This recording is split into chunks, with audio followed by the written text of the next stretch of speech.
I'm Dana Moriello, and you're listening to This Is a Thing, the podcast where I interview entrepreneurs who started unusual businesses about how they made their wild ideas happen. Today we're talking to Loren Ostrow, co-founder of Living Out. Here's the wild idea.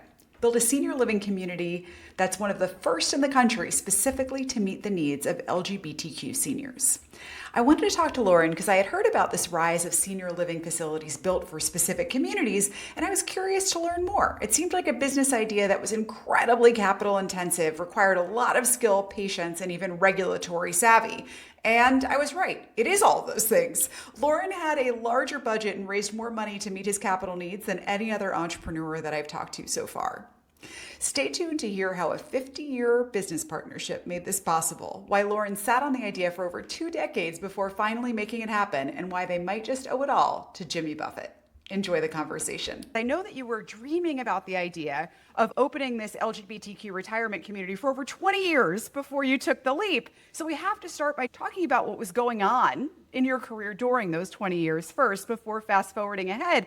I understand that you were and still are a very successful real estate developer with many hotels and casinos under your belt. Help me understand, what were you doing day to day as a real estate developer? My career was very legal focused. I am a lawyer. I practiced law before I got into the real estate development business for about 8 years. Over the course of my real estate career, I was less in the operation part and the development part than I was in the legal and financial. I often served as general counsel of the companies. So I did a lot of work, particularly in the casinos, in the regulatory area, working with the regulators because it's such a highly regulated industry. How are you feeling about that part of your career at the time? I mean, the casino business is such a fascinating business. There's a lot of characters in that business. I can only imagine the stories you must have. I have a lot of stories. I ran into a lot of people, and it was fun. It was really fun, but it didn't speak to me. It was a career. It made me money. It gave me fulfillment in terms of accomplishing things. And so it was satisfying in that respect. You said it didn't speak to you. What does that mean to you? I gambled when I was younger. I went to the casinos, but gambling, when I was younger, I didn't think to myself, I'm going to build casinos and hotels. It just happened. Is there something that you did think to yourself when you were younger that you would be doing that was different? I thought that I would be a lawyer. Okay. And I was, as I said, a lawyer. And then one of my partners, he had a client who bought a building in Los Angeles, and then they bought a building on Wall Street. Mm-hmm. And Paul, my partner at the time, got very involved, and they asked him to form a real estate company, and he asked me to come along with him. So you're working on the legal side of these real estate transactions, particularly in casinos. It's fulfilling. It checks a lot of boxes, but it's not everything that you need. Are you actively looking to leave that part of your career and find something new at any point, or you're humming along? No, I'm humming along. Okay. Because what really meant something to me was the nonprofit work that I was involved in. Got it. I was on the board of the Los Angeles LGBT Center since 1993. I served on that board essentially for 25 years. Mm-hmm. That center is the largest LGBT organization in the world, with a now budget of $190 million. When I joined the board, it was about an $8 million organization. So I had a lot of fulfillment from seeing the growth of that organization. I also served on the board of the National Gay and Lesbian Task Force at the time, it was called. And I was co-chair of that board for a couple of years. And so all of that really was where I found my fulfillment. It's a really good example, Loren, of having it all can come from one thing that gives you everything you need, or it can come from multiple things that together they give you everything that you need. And neither one is better than the other. Now, you mentioned that you've been talking about this idea of this retirement community for a long time. Do you remember when you first had the idea and how that came about? Yes, I had the idea, what had to be 20, 25 years ago. Yeah. The LA Center is this amazing organization, and most LGBT community centers are more in the nature of a community center, in a gathering place for the community and programs for the community. The center got its start as a service organization. So the center had senior services. It had youth services. It had youth housing. It had senior housing, all affordable housing projects. It had medical services. It had legal services. It was a pure service organization. Wow. And it was obvious to me, it just seemed obvious, that at some point our community was going to get older and there were a lot more baby boomers coming down the pike. And there was no place for them to go that was a really safe space. Is this, just to make sure I understand, was this a problem that the organization was already talking about, that you were a Oh, part yes, of? we were always talking about Got what it. was going to happen to our community. I had seen it in action with the affordable housing components, because when the center built those, the rush to live in them was extraordinary. People really want to be there. Now, in an affordable context, I will tell you, there's an economic component where, because the rents are low, people want to live there. But there was also that cultural community component where people wanted to be with their people, a place where they could be who they are without disapproval from society. And so I started talking to people about it. And in fact, I would drive around with a very dear friend of mine, who's still a very dear friend, an investor in living out. We would drive around LA looking for pieces of property that we thought we could maybe buy and convert into senior housing for gay No people. kidding. So you were already serious about pursuing this, not just as an idea in the back of your mind, but something you were taking action on Yes. 20 plus years ago. Right. Got Now, it. I never took the step of acquiring something, but I spent a lot of time looking with my friend. And then Paul and I formed our own company. We had been with several very successful casino companies, but then we formed our own casino company. And that took a good deal of my attention for probably 7 or 8 years. Is that We the built- primary reason that you didn't act on the idea then, is just the split of attention? I think it was. And I had invested money in this company. I had invested money in the projects, and it needed to be tended to. So we built a casino in Mississippi that was very successful. Then we built a casino in Bossier City, Louisiana, which is Shreveport, Louisiana. It was a riverboat casino, and it was a Margaritaville. It was licensed by Jimmy Buffett, and it was extraordinarily successful and a desirable property for larger companies to own. And ultimately, we sold it to a large company. And it's very difficult now for individuals like Paul and me to build large casino projects, because there's been such consolidation in the industry that all of the good opportunities are taken up by the large companies. It was happening over Yeah. the years that I was involved, but it became more and more consolidated. And the cost of building things became much more expensive than it used to be, particularly because Vegas was building all these mega projects that all of a sudden cost billions of dollars, and the opportunities just weren't there. So when we sold Margaritaville, Paul and I really saw it as the end of our casino business time. And that's when Paul said to me, Loren, you've been talking about this. Let's go do it together. And that's what it took. And were you talking about this with him for all of those years while you were working on the Yes. projects? Yeah, he knew that I had this idea and that I was committed to the notion of it. Yes. But it was he who put it into effect. Paul is a very confident guy.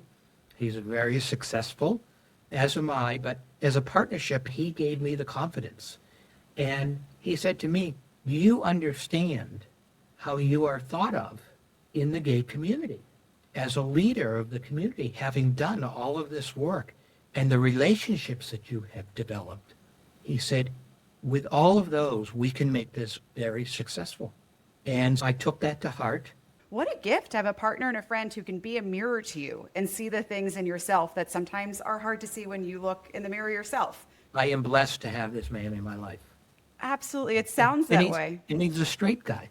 But you still like him anyway. No, I love him. His kids are my godchildren. I love him. And what did you think when he said that to you? What was your reaction? My reaction was, if Paul thinks we can do it, I think we can do it. Ah, beautiful. And we started. And were there any lingering doubts or questions that you wanted to answer and get confidence about before you committed to moving forward, or was there just instant commitment there because of his confidence? I always knew I'm part of the community. I've been involved in the community for so many years, and I know what people talk about.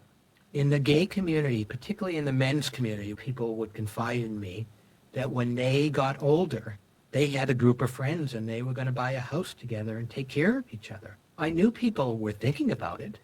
It's always a conversation. What are we going to do when we get older? And so I had no question that this would succeed. None.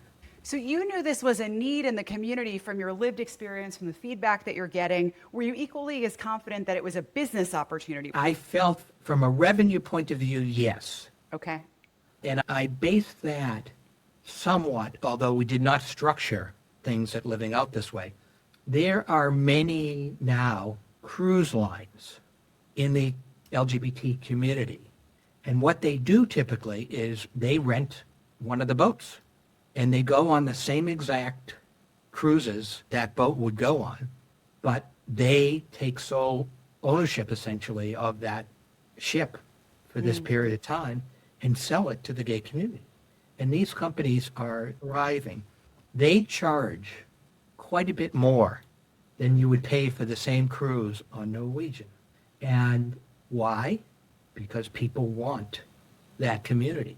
They want to be able to spend vacation with people who understand them, who will not look askance at them when they kiss their partner on the boat, who will celebrate that they're walking down the hallway hand in hand. And it's the same phenomenon. Just it's a longer term stay at Living Out. A long cruise. I like that. Oh, that's in your marketing. Yeah. The forever cruise.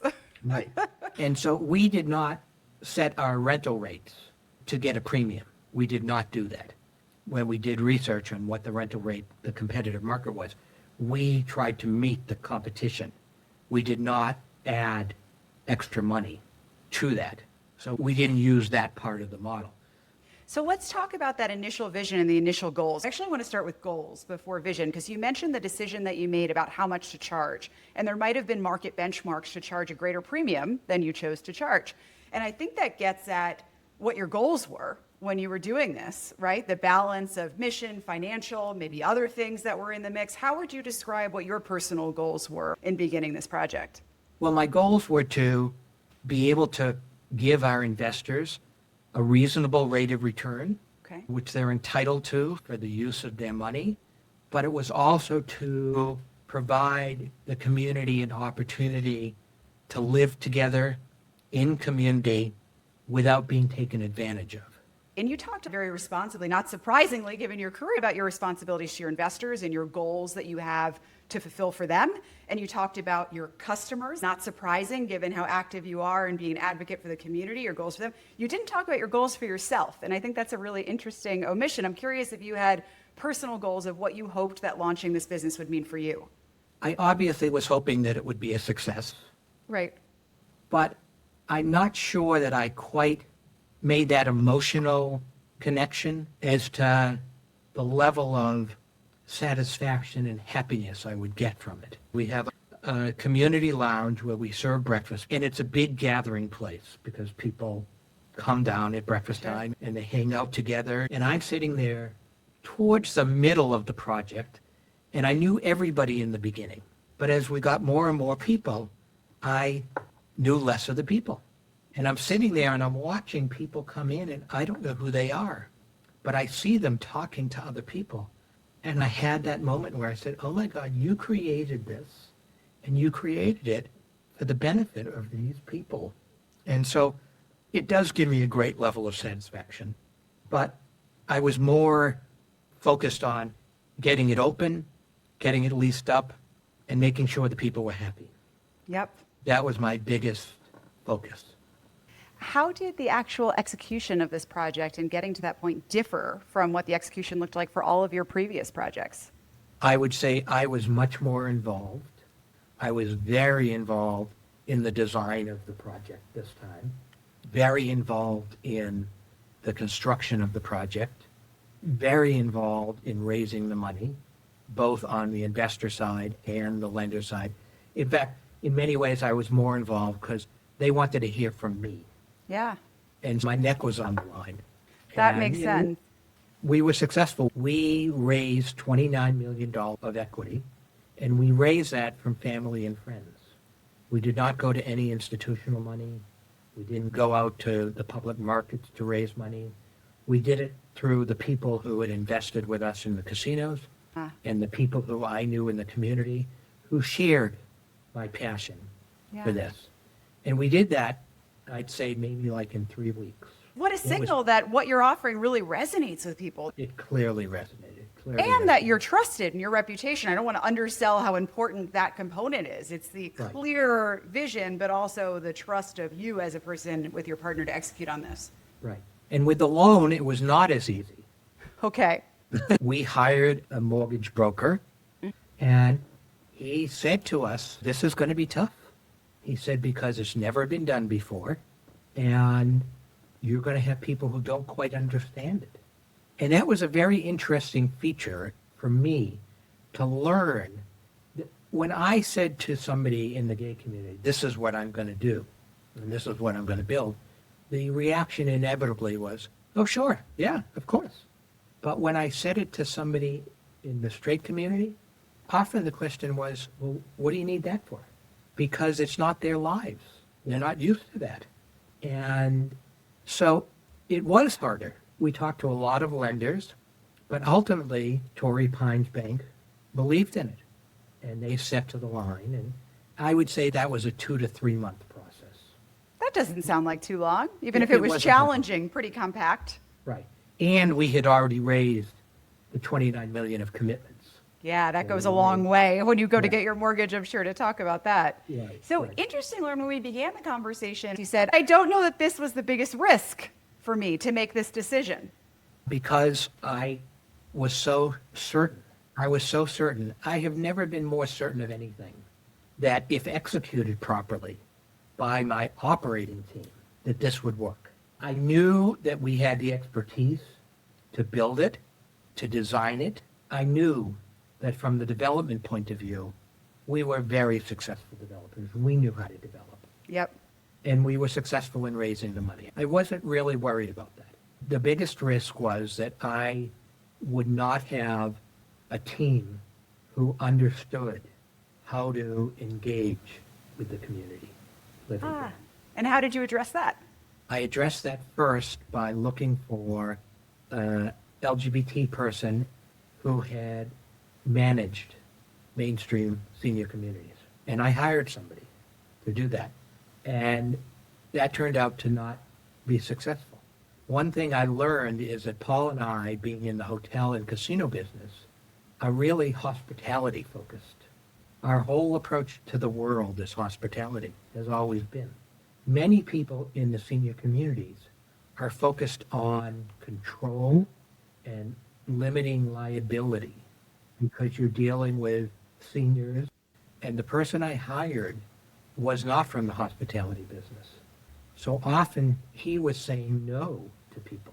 And ultimately, this person did not stay with us. Okay.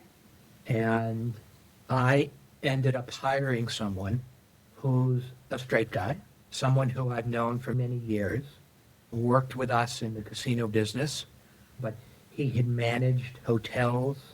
We knew he knew how to manage. Yep. And so we hired him. There's been a learning curve. Sure. Some of the things that happen here are not experiences he's had. Okay? But he's learned. And we also have me here. We have Luann Boylan, who is my co-chair of SAGE, LGBT Seniors Organization. And she is here frequently and able to hear the residents. And she is able to help him understand. It sounds like another theme in your story that keeps coming through and just came through now is building great relationships with people and carrying those relationships over time so you can always be surrounding yourself with people you've worked with and that you trust. Yes. I will give that credit to my mother. Yes? We had an 80th birthday party for her in Boston, where I grew up. And We probably had 120 people there for the party. And there was one table that was all friends of hers since grammar school. No. Wow. My mother always taught by example how important it was to keep people in your life. And I've done that. Paul is 50 years, my husband's 34, Loren is 33, Richard is 30-something years. It makes things much easier. Yeah. The maintenance director here has been a friend of mine for 36 years. I love that lesson. I love that it comes from your mom. It also makes me so happy because I am so thrilled that I now get to be in your circle and I am not going anywhere. I want to end with these two questions. So one, because you started with such incredible clarity of vision and such confidence with what this could be and how it could be successful, I'm curious, what surprised you? What surprised me was how much the success of this property was embraced by the people who lived here. We opened 7 months late. Our contractor was late. And that caused a lot of problems in the beginning because people were selling their homes to move in, had no places to live. In the meantime, we have interest payments to make to the bank during a period of rising interest rates. And so all of a sudden we're paying a lot of interest with no revenue to match it. Paul and I ended up funding the shortfalls as loans to the company because we were very confident that they would get paid back ultimately. But people understood that there was a lot of stress as a result of that. And many times, I often went for breakfast and sit with people. People would say, I can't tell you how much we want this to succeed. Not only for themselves, because they understood that this is a model and will ultimately, I hope, be a model for others to do the same thing. But they really wanted this to succeed from a financial point of view. And I don't know anybody who owns apartment buildings where the tenants say, we're rooting for you. That is laughable. That is laughable. What I take away from that, too, is you had to share your story transparently with the people who live there for them to want to root for you and want to be on board. If you were a faceless corporation, they don't even know who to root for or why they should root for you. But it sounds like what I'm hearing is you were like very actively sharing the story of here's who I am, here's why I care, here's the vision that I'm trying to achieve. And you were soliciting their feedback along the way so they felt like they were part of this project with you. The second thing that surprised me is how much the community themselves had made this successful. They are very committed to each other in a way that I didn't know would be. And I knew that they wanted community. The LGBT community knows how to form community. We've had to do it all our lives. And you often hear chosen family and things like that. So they know how to do it. But I didn't understand how successfully and how interconnected they would become. One of our residents passed away last year very suddenly. And I just saw on Facebook that probably 10 people from here went up to a celebration of life in San Francisco for her. Wow. You won't see that No. in other senior communities. That does not happen. Yeah, that is really special. I can't think of many businesses that can credit their customers as being such a large part of their success. That feels like a really unique piece of the fabric of this business that you've... This is such an amazing thing that's happened here. Yeah. I want to catch us back up to the present and point in the other direction, to the future. What are you most excited about looking forward? I'm most excited about the fact that people are now seems to be interested in how to replicate this. The reason that I think we were so successful is because we had that kind of odd combination of being very successful developers in the past and my position in the gay community. And it's odd to have both of those together. But I know people who do have it, and there are people who are trying to figure out how to build this to scale.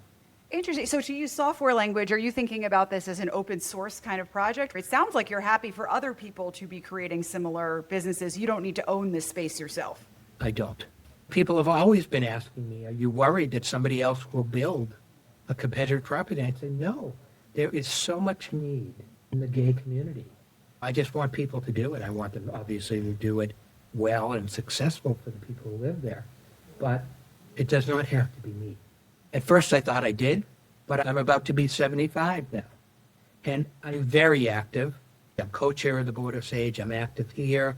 I'm on the board of the Provincetown Art Museum. I have things in my life. It is a legacy, in a way, that I will leave to the community. And I hope that the community takes advantage of that legacy and does this elsewhere. That was Loren Ostrow talking about building Living Out. Here are my 3 favorite lessons from that conversation. 1, relationships matter. This is honestly the biggest lesson that I'm taking from Loren, and I have to credit his mom for it. She taught him to keep people in his life, and boy, has he. He's worked with his business partner, Paul, for 50 years. 50! Over that time, they built an incredible level of trust. It was Paul who held up the mirror and told Loren that Living Out was a brilliant idea, and there was no one better than the 2 of them to make it happen. And it's not just Paul. A lot of Loren's investors and employees are also people he's known for decades. 2, you are the expert on the problems in your own community. When I asked Loren if he had any doubts about whether Living Out would succeed, he told me absolutely not. He's never been more certain about anything in his life. Part of why? He was solving a problem in his own community that he knew inside and out. The needs of senior LGBTQ folks were something that he had been working on through the nonprofit boards that he sat on, and something he talked through with countless friends over the years. He wasn't guessing at a problem, he was expert in it. What an advantage that is when you're starting a business. 3, even great ideas need the right timing. Loren had this idea for over 25 years. He knew it was a great idea that would succeed from the beginning, but the timing just wasn't right. He had his hands full with a massive development project. Years later, he sold that project and stepped away from the casino business, and then the timing finally clicked. It's a good reminder. Just because you don't act on an idea right away doesn't mean you're killing it. You might just be saving it for the right moment. This is Dana Moriello, and I can't wait to see you next week on This Is a Thing.